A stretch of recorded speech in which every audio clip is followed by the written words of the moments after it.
नमस्कार बच्चों हम लोगों ने लास्ट क्लास में हमारा चैप्टर 28 स्टार्ट किया था, जिसका नाम है फैमिली इनकम या पारिवारिक आय। बच्चों, इस चैप्टर में हमने पढ़ा था कि इंसान अपनी आवश्यकताओं को पूरा करने के लिए किस तरह से आर्थिक कार्य करता है ताकि अपने पैसों को बढ़ा सके, इनकम को बढ़ा सके और अपने परिवार का अच्छा पालन पोषण कर सके।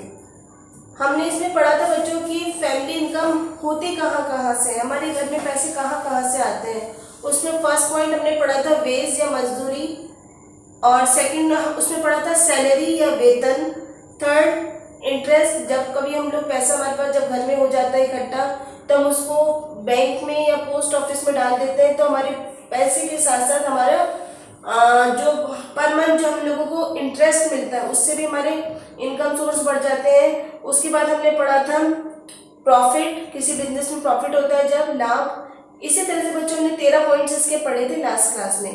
बच्चों, आज की क्लास में हम लोग ये पढ़ेंगे कि हम ऐसा क्या करें कि जिससे हमारी इनकम सोर्स बढ़ जाए। ठीक है, मतलब कि अगर हमारे को हमारी नीड्स कंप्लीट करनी है तो उसके लिए हमें हमारे फैमिली इनकम के लिए जो सोर्सेज हैं उनको बढ़ाना पड़ेगा। तो हम लोग जानते हैं कि मानव की आवश्यकताएं असीमित है, मतलब वो कभी ख़त्म नहीं होती, लेकिन हमारी जो इनकम है वो एक डिसाइडेड होती है, निश्चित होती है कि इतनी इनकम हमारे घर में आ रही है। तो बच्चों, इसी इनकम में हमारे को अपनी सारी आवश्यकताएं को पूरी करना पड़ता है। अब आज के टाइम में काफ़ी चेंजेस आ रहे हैं। अब जो लेडीज़ है हमारे घर की, वो भी अपना काम टाइम से करके कंप्लीट करके बाहर जाके या घर में कुछ ऐसे काम करती हैं ताकि वो कुछ अर्निंग कर सके। उसके लिए बच्चों जैसे उसके लिए वो कई तरह के घर में काम कर लेती हैं। तो बच्चों, आज हम लोग यही पढ़ेंगे कि इंक्रीज इन फैमिली इनकम में जो हमारा फर्स्ट पॉइंट है वो है making economic contribution by women, मतलब महिलाओं द्वारा आर्थिक योगदान। बच्चों, महिलाएं जो है वो समय के अनुसार अपना काम जल्द से जल्द पूरा करके, मतलब घर का काम पूरा करके कुछ समय ऐसा निकाल लेती हैं जिसमें वो ऐसा कार्य करती हैं जिसके द्वारा परिवार को कुछ पैसा मिलता है। ठीक है, उसके लिए वो अपने घर की जिम्मेदारियों को निभाते हुए आर्थिक योगदान करने के लिए मेहनत का काम करती हैं। जैसे कि अगर वो घर में रह करके काम करती हैं, जैसे कि जो मिल्क प्रोडक्ट्स होते हैं वो बना करके बेचना, मतलब दूध वाले, और घर में अचार, जैम, जेली, मुरब्बा ये सब बनाना, और बच्चों एग्रीकल्चर करना।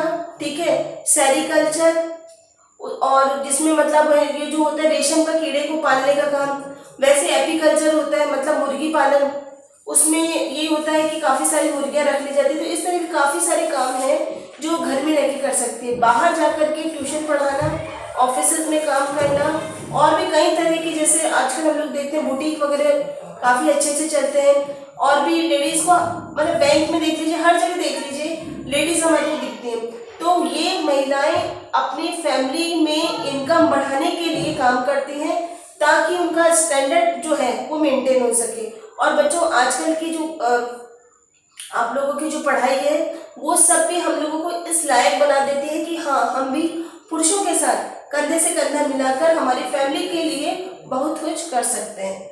सेकंड पॉइंट है इसका बेस्ट यूज ऑफ टाइम।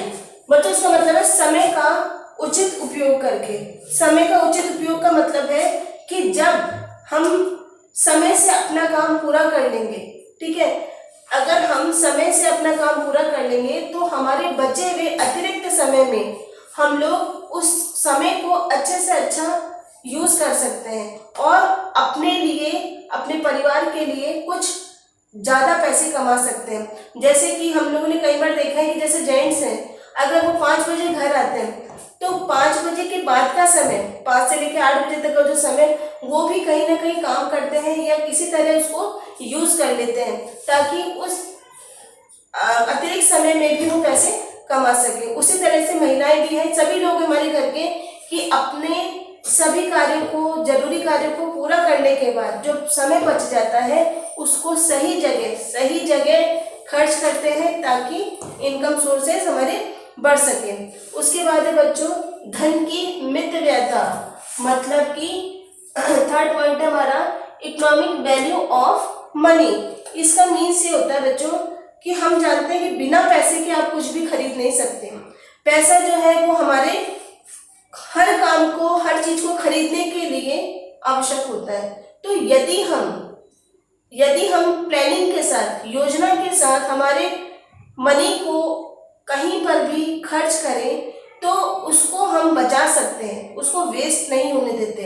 तो इसके लिए है कि हमारे आर्थिक स्तर को जितना ऊंचा करने के लिए हमारे को पैसे की जरूरत होती है, उतना ही बच्चों, उतना ही अपने पैसे को यदि हम सही जगह से खर्च करते हैं तो भी हमारी फैमिली इनकम बढ़ जाती है। इसके बाद है बच्चों नेक्स्ट पॉइंट है हमारा मनी सेविंग या धन व्यवस्थापन करके।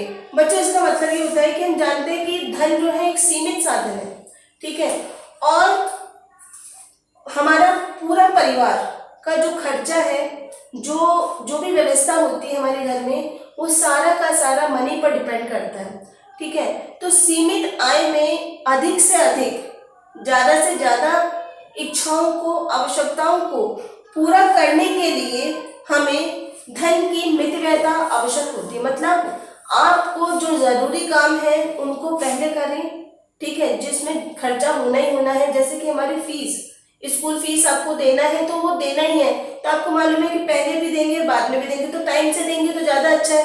वैसे हमारे मकान का रेंट हुआ या जो जरूरी खर्चे होते हैं, जैसे राशन का जो हमारा बिल होता है वो हुआ, या बिजली का बिल हुआ, ये सब हमारे जरूरी है, तो इनको तो करना ही करना है। इसके अलावा कुछ ऐसे खर्चे हैं जिनको हम अवॉइड कर सकते हैं। तो इसका मीन्स है जैसे कि जरूरी नहीं कि हर महीने आप फिल्म देखो जा करके, या बाहर खाना हर वीकली हम लोग जाएं, तो ये सब चीजें जरूरी नहीं है। तो इसका मीन्स ये है कि धन का व्यवस्थापन करके आप अपने पैसे को किस तरह से, कहाँ कहाँ, कैसे कैसे खर्च करते हैं, ये भी आपकी सोर्सेज को बढ़ाते हैं कि हाँ, जरूरी खर्चे के लिए आपके पास हमेशा पैसे रहने चाहिए कि हमारे को इसके लिए पैसा रखना है। और जिनको हम अवॉइड कर सकते हैं उनको हम अवॉइड करके अपने पैसे को बचा सकते हैं। बच्चों लास्ट पॉइंट है आपका इन्वेस्टमेंट ऑफ मनी या धन का उचित विनियोग।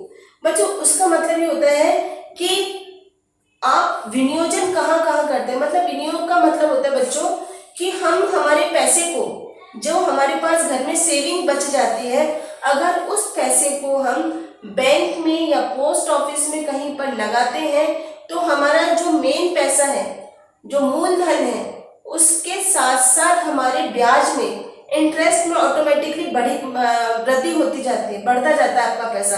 जैसे कि आपके पास 10,000 रुपये सेविंग हो चुकी है, उस 10,000 को यदि हम घर में रखेंगे तो 10,000 के 10,000 रहेंगे। लेकिन अगर उसको हम पोस्ट ऑफिस में, बैंक में कहीं पे लगा देते हैं, विनियोजन कर देते हैं, इन्वेस्ट कर देते हैं, तो हर मंथ के या हर ईयर, मतलब हर साल हमारा पैसा बढ़ने लगता है।